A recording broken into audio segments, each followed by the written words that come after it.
बिस्मिल्लाहिर्रहमानिर्रहीम। Dear students, this is Mohammad Zarar. अच्छा जी, कल हम डिस्कशन कर रहे थे अबाउट सर्कल्स। अब उसी टॉपिक को आगे लेके चलते हैं। Equations of tangent. Equation of tangent के लिए, टेंजेंट बेसिकली एक ऐसी लाइन होती है जो सर्कल के या किसी कर्व के सिर्फ एक पॉइंट को टच करती हुई जाती है। ठीक है जी। इसके लिए जनरल फार्मूला अगर हम गौर करें तो सर्कल की इक्वेशन क्या थी? X square plus y square plus 2gx plus 2fy plus c equals to 0। उसी चीज़ को अगर हम एक्स स्क्वायर को लिखना चाहें तो x इंटू x1 कर दें, प्लस वाई स्क्वायर जो था y इंटू y1 कर दें, प्लस 2gx था तो उसको हम 2g की बजाय g लिख के x प्लस x1 कर देते हैं, 2fy को f लिख के y प्लस y1 कर देते हैं, प्लस c इक्वल्स टू 0। तो वही इक्वेशन है, सिर्फ उसको तोड़ के दूसरे अंदाज में लिखा हुआ है। Next, equation of normal line. Normal line क्या होती है? जो टेंजेंट लाइन के परपेंडिकुलर होगी। इसके लिए फार्मूला क्या है? y minus y1 into x1 plus g equals to x minus x1 into y1 plus f। ये x1 और y1 ये एक पॉइंट होगा जिसके अलोंग आपकी टेंजेंट लाइन गिवन होगी या नॉर्मल लाइन गिवन होगी। ठीक होगी जी ये बात। अगर हमारे पास टेंजेंट लाइन की स्लोप निकालनी हो तब क्या करते हैं? जो गिवन लाइन की ग्राफ की इक्वेशन होगी उसको हम डिफ्रेंशिएट कर दें और जो पॉइंट गिवन होता है उस पॉइंट को डिफ्रेंशिएशन के आंसर में पुट कर दें तो हमारे पास टेंजेंट लाइन की क्या आ जाती है? स्लोप आ जाती है। जो इक्वेशन ऑफ नॉर्मल लाइन के लिए स्लोप की ज़रूरत होती है, यानी नॉर्मल लाइन की स्लोप टेंजेंट लाइन की स्लोप का नेगेटिव रेसिप्रोकल होती है। इसी तरह कंडीशन है टेंजेंट लाइन की कि अगर वो सर्कल पे टेंजेंट है या नहीं, तो उसके लिए क्या फार्मूला है? c equals to plus minus a square root 1 plus m square. m उसकी क्या है? स्लोप है। ठीक है जी। a constants. Two tangents can be drawn to a circle from any point. ये पॉइंट आपने याद रखना है कि सर्कल के बाहर अगर कोई एक पॉइंट है तो उस एक पॉइंट से सर्कल पर कितने टेंजेंट प्लॉट हो सकते हैं? 2 टेंजेंट्स प्लॉट हो सकते हैं। ठीक है जी। फिर टेंजेंशियल डिस्टेंस। टेंजेंशियल डिस्टेंस क्या होता है? पॉइंट सर्कल की बाउंड्री पर यानी कर्व की बाउंड्री पर पॉइंट ऑफ टेंजेंसी से लेके उस पॉइंट तक का डिस्टेंस जो सर्कल के बाहर या बाउंड्री के बाहर आपने लिया हुआ जहाँ से आपने सर्कल पर टेंजेंट प्लॉट किया। ठीक है जी। पॉइंट ऑफ टेंजेंसी से उस पॉइंट तक का डिस्टेंस, जिस पॉइंट से टेंजेंट प्लॉट होता है उस डिस्टेंस को हम क्या कहते हैं? टेंजेंशियल डिस्टेंस या लेंथ ऑफ टेंजेंट। इसका फार्मूला क्या है? Square root x1 square plus y1 square plus 2gx1 plus 2fy1 plus c। ठीक है जी। हमारे पास अगर टेंजेंशियल डिस्टेंस निकालना हो तो हम इस फार्मूला को या इस इक्वेशन को इजीली क्या कर सकते हैं? यूटिलाइज कर सकते हैं। नेक्स्ट कॉन्सेप्ट है पैराबोला। पैराबोला क्या है? लास्ट टाइम भी हमने डिस्कस किया था। पैराबोला बेसिकली जब कभी आप सर्कुलर कोन को या वर्टिकल कोन को या परपेंडिकुलर कोन को इस तरह से परपेंडिकुलर प्लेन कट करे या कटिंग प्लेन कट करे कि वो उसकी जनरेटिंग लाइंस के पैरेलल इंटरसेक्ट कर रहा हो, तो उस केस में हमारे पास जो सेक्शन बनता है दैट इज़ पैराबोला। डायग्राम में दिखाया गया है कि ये हमारे पास एक पैराबोला है। ठीक है जी। अब पैराबोला में दरमियान के अंदर एक पॉइंट फिक्स कर लिया जाता है, उस पॉइंट को हम कहते हैं फोकस। ठीक है जी। यहाँ पे फोकस के कोऑर्डिनेट दिखाए गए हैं कि फिल वक्त ये पैराबोला अलोंग एक्स एक्सिस लाई कर रहा है, तो फोकस भी किधर होगा? एक्स एक्सिस के अलोंग। उसका पॉइंट कोऑर्डिनेट क्या है? a,0। ठीक है जी। अब पैराबोला की मेन पहचान एक और भी है कि पैराबोला में एसेंट्रिसिटी। एसेंट्रिसिटी क्या होता है? Perpendicular distance to horizontal distance की रेशियो है। यानी ये पॉइंट एक हमारे पास है पैराबोला की बाउंड्री पर P। ठीक है जी। ये F यानी फोकस पॉइंट और ये M सर्कल की पैराबोला की बाउंड्री से बाहर यानी डायरेक्ट्रिक्स पे एक पॉइंट है। डायरेक्ट्रिक्स क्या है? इस पर भी डिस्कशन करते हैं। अब जब इस परपेंडिकुलर डिस्टेंस यानी P से F और P से M इन दोनों डिस्टेंस की रेशियो ली जाती है तो उस रेशियो को हम कहते हैं एसेंट्रिसिटी। उससे हमें पता चलता है कि एक डायग्राम कितनी रोटेट कर सकती है। तो उस केस में ये जो E वैल्यू आती है इसे हम कहते हैं एसेंट्रिसिटी। और पैराबोला की पहचान ये है कि पैराबोला में ये डिस्टेंस और ये डिस्टेंस दोनों डिस्टेंस की लेंथ इक्वल आएगी, जिसकी वजह से इनकी रेशियो किसके इक्वल आती है? 1 के इक्वल आती है। ठीक है जी। तो ये बात आपने याद रखनी है। Standard case of parabola, standard equation parabola की क्या है या जनरल इक्वेशन क्या है? Y square equals to x plus a whole square minus x minus a whole square which is equal to y square is equal to 4ax, this is called standard equation of parabola. अब parabola से related कुछ important terms हैं, वो एक term तो मैंने आपको बता दी कि फोकस क्या होता है, कि पैराबोला की बाउंड्री के अंदर दरमियान में एक पॉइंट फिक्स किया जाता है, उसे हम क्या कहते हैं, फोकस कहते हैं। ठीक है जी। इसी तरह वर्टेक्स भी एक पॉइंट है। वर्टेक्स क्या चीज़ है, वर्टेक्स के बारे में अगर स्टडी करवाऊँ आपको, तो वर्टेक्स बेसिकली वो पॉइंट होता है जहाँ से एक्सिस पास कर रही होती है। तो पहले हम एक्सिस को देख लेते हैं।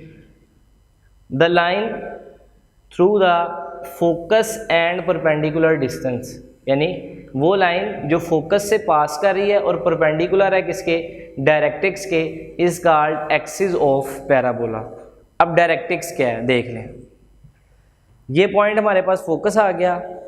अगर हमारी एक्सिस या पैराबोला जो है अलोंग एक्स एक्सिस है, अगर पैराबोला अलोंग एक्स एक्सिस है तो डायरेक्ट्रिक्स लाइन उसकी हमेशा क्या होगी, परपेंडिकुलर होगी। यानी ये वर्टिकल लाइन हमारे पास क्या है, डायरेक्ट्रिक्स है। ठीक है जी। तो एक्सिस फिर क्या होगी, एक्सिस वो लाइन है जो इस फोकस से पास कर रही है और इस डायरेक्ट्रिक्स के क्या है, परपेंडिकुलर है। ठीक है जी। ये लाइन जो हमारे पास शो हो रही है ये डायरेक्ट्रिक्स है इस केस में, ये लाइन हमारे पास एक्सिस है। ठीक है जी। तो एक्सिस एक ऐसी लाइन होती है जो पैराबोला के फोकस से पास करती है और डायरेक्ट्रिक्स के क्या होती है, परपेंडिकुलर। अगर हमारा पैराबोला एक्स एक्सिस के अलोंग है तो डायरेक्ट्रिक्स किस एक्सिस के अलोंग होगी, वाई एक्सिस के अलोंग होगी। ठीक है जी। इस बात का आपने ख्याल रखना है। नेक्स्ट है जी, ये डिस्कशन हो गई डायरेक्ट्रिक्स के बारे में और एक्सिस ऑफ पैराबोला के बारे में, कि एक्सिस ऑफ पैराबोला जो है वो हमेशा क्या होगी, फोकस से पास करेगी और डायरेक्ट्रिक्स लाइन के क्या होगी, परपेंडिकुलर होगी। ठीक है जी। यानी इस केस में देखें तो हमारी कौन सी लाइन एक्सिस का काम कर रही है, एक्स एक्सिस। और एक्स एक्सिस की इक्वेशन क्या होती है, एक्स एक्सिस की इक्वेशन होती है y = 0। अगर इधर मैं इसकी इक्वेशन लिखना चाहूँ तो क्या लिखूँगा, y = 0। नेक्स्ट है कॉर्ड। कॉर्ड क्या होता है, पैराबोला की बाउंड्री पे अगर दो पॉइंट्स हैं, फर्ज कर लिए ये एक ये पॉइंट है, एक ये पॉइंट है, इन पॉइंट्स को जब एक लाइन ज्वाइन करेगी उस लाइन को हम क्या कहते हैं, कॉर्ड कहते हैं। A line joining two distinct points on a parabola is called chord. अब अगर वो कॉर्ड फोकल से पास कर रही हो, अगर वो कॉर्ड कहाँ से पास कर रही हो, फोकस से, तो उसे हम क्या कहते हैं, फोकल कॉर्ड। उसे क्या कहते हैं, फोकल कॉर्ड। और अगर वो फोकल कॉर्ड इस तरह से आ जाए, ये यानी अगर फोकल कॉर्ड परपेंडिकुलर हो जाए एक्सिस के, तो उस फोकल कॉर्ड को फिर क्या कहते हैं, लेटस रेक्टम। फिर उस फोकल कॉर्ड को क्या कहते हैं, लेटस रेक्टम। याद रखिएगा 3 डेफिनेशंस, एक है फोकल कॉर्ड, ठीक, फोकल कॉर्ड क्या है, कॉर्ड क्या है और लेटस रेक्टम क्या है। कॉर्ड एक ऐसी लाइन जो पैराबोला के दो अपोजिट पॉइंट्स या दो बाउंड्री के पॉइंट्स को मिलाती है। फिर फोकल कॉर्ड क्या है, ऐसी कॉर्ड जो फोकस से पास करे उसे फोकल कॉर्ड कहते हैं। और अगर फोकल कॉर्ड एक्सिस के परपेंडिकुलर हो जाए तो उसे हम क्या कहते हैं, लेटस रेक्टम। अब मुख्तलिफ़ किस्म के स्टैंडर्ड पैराबोलाज आपको दिखाए जाएंगे, उसमें उनकी इक्वेशन क्या है और उनके मुख्तलिफ़ किस्म के जो मेन पॉइंट्स हैं उनको आपने जहन में रखना है। अगर तो parabola along positive x axis हो तो उसकी स्टैंडर्ड इक्वेशन है y² = 4ax। ठीक है जी। a यहाँ पे क्या है, फोकस का कोऑर्डिनेट है, फोकस का कोऑर्डिनेट, फोकस a, 0। इस केस में डायरेक्ट्रिक्स कहाँ पे होगी, फोकस अगर पॉजिटिव एक्स एक्सिस पे लाई कर रहा है तो डायरेक्ट्रिक्स नेगेटिव एक्स एक्सिस पे होती है। ठीक है जी। तो उस केस में उसकी इक्वेशन उसने लिख दी x = -a। ठीक है जी। वर्टेक्स वो पॉइंट होता है जहाँ से आपकी एक्सिस जो है पैराबोला को जिस पॉइंट पर कट करती है उस पॉइंट को हम कहते हैं वर्टेक्स। आपकी एक्सिस ऑफ पैराबोला जिस पॉइंट पर पैराबोला को कट करती है उस पॉइंट को हम क्या कहते हैं, वर्टेक्स। तो इसमें डायग्राम में एक्सिस जो है वो पैराबोला को इस पॉइंट पे 0 पॉइंट पे या O पॉइंट पे कट कर रही है, तो वर्टेक्स के कोऑर्डिनेट O यानी 0 0 यानी ओरिजिन है। एक्सिस क्या है ये पहले बता दिया, वो लाइन है जो पैराबोला के फोकस से पास करती है और डायरेक्ट्रिक्स के परपेंडिकुलर। तो इस केस में एक्स एक्सिस जो है वो डायरेक्ट्रिक्स इसका एक्सिस का काम कर रही है। लेटस रेक्टम एक ऐसी लाइन, एक ऐसा फोकल कॉर्ड जो एक्सिस के परपेंडिकुलर होता है, यानी ये वाली लाइन। ठीक है जी। तो इसमें इसकी वैल्यू क्या आ जाएगी, x = a।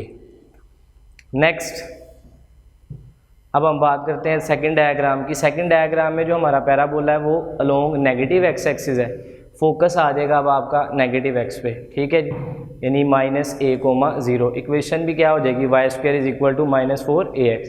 डायरेक्ट्रिक्स अब किधर चला जाएगा, पॉजिटिव एक्स एक्सिस पे, तो इक्वेशन आ जाएगी x = a। Vertex again same origin पे ही है, एक्सिस वही रहेगी, y = 0 रहेगी। लेटेस्ट रेक्टम जो है, अब लेटेस्ट रेक्टम ने यहाँ से पास करना है, तो x = क्या हो जाएगा, पहले +a था, अब क्या हो जाएगा, -a हो जाएगा। इसी तरह थर्ड केस में जब आपका पैराबोला कहाँ पे आ जाएगा, अलोंग y एक्सिस, पैराबोला कहाँ पे आ जाएगा, अलोंग y एक्सिस, तो उस केस में क्या है कि आपके पास आ जाती है इक्वेशन x² = 4ay। अब जो फोकस पहले x एक्सिस पे लाया कर रहा था, अब वो फोकस किस पे आ गया, y एक्सिस पे, 0, a हो गया। इसी तरह डायरेक्ट्रिक्स जो थी, डायरेक्ट्रिक्स पहले कहाँ पे लाया कर रही थी, x एक्सिस के, यानी x एक्सिस पे इंटरसेक्ट करती हुई जाती थी। अब डायरेक्ट्रिक्स कहाँ पे लाया करेगी, ये फोकस है इधर, तो डायरेक्ट्रिक्स इधर होगी, यानी इसकी इक्वेशन आ जाएगी हमारे पास y = -a। Vertex again origin पे ही है, एक्सिस इसकी क्या होगी, ये y एक्सिस, तो y एक्सिस की इक्वेशन क्या बनती है, x = 0। लेटेस्ट रेक्टम इस केस में क्या होगा, ये आपकी एक्सिस है, लेटेस्ट रेक्टम इस तरह से होगा, ठीक है जी। तो इसकी इक्वेशन आपके सामने उसने डेवलप कर दी, y = a। अच्छा जी, नेक्स्ट हमारे पास पैराबोला को अगर हम लाए करवाते हैं अलोंग y एक्सिस इन नेगेटिव डायरेक्शन, उस केस में क्या होता है कि जब पैराबोला हमारा y एक्सिस नेगेटिव पे लाया करता है, तो उस केस में हमारे पास जो स्टैंडर्ड इक्वेशन है वो क्या बन जाती है, x² = -4ay। जब हमारे पास ये इक्वेशन डेवलप हो जाती है तो इसके अकॉर्डिंगली सारे के सारे पैरामीटर्स भी चेंज करने पड़ेंगे। फोकस जो है अब वो नेगेटिव y एक्सिस पे आ जाएगा, नेगेटिव y एक्सिस पे आने से उसके कोऑर्डिनेट क्या हो जाएंगे, 0, -a। डायरेक्ट्रिक्स अगेन आपको पता है, डायरेक्ट्रिक्स हमेशा फोकस के ऑपोजिट साइड पर होता है। अब फोकस नेगेटिव y एक्सिस पे आ गया है तो डायरेक्ट्रिक्स इधर चला जाएगा, तो इक्वेशन क्या बन जाएगी, y = a, ठीक है, यानी ये इक्वेशन बन जाएगी डायरेक्ट्रिक्स की। फिर वर्टेक्स है, वर्टेक्स अगेन वो पॉइंट जहाँ पे आपकी एक्सिस मीट करती है, इंटरसेक्ट करती है किसको, पैराबोला को, तो वो हमारे पास 0, 0 कोऑर्डिनेट आ गए।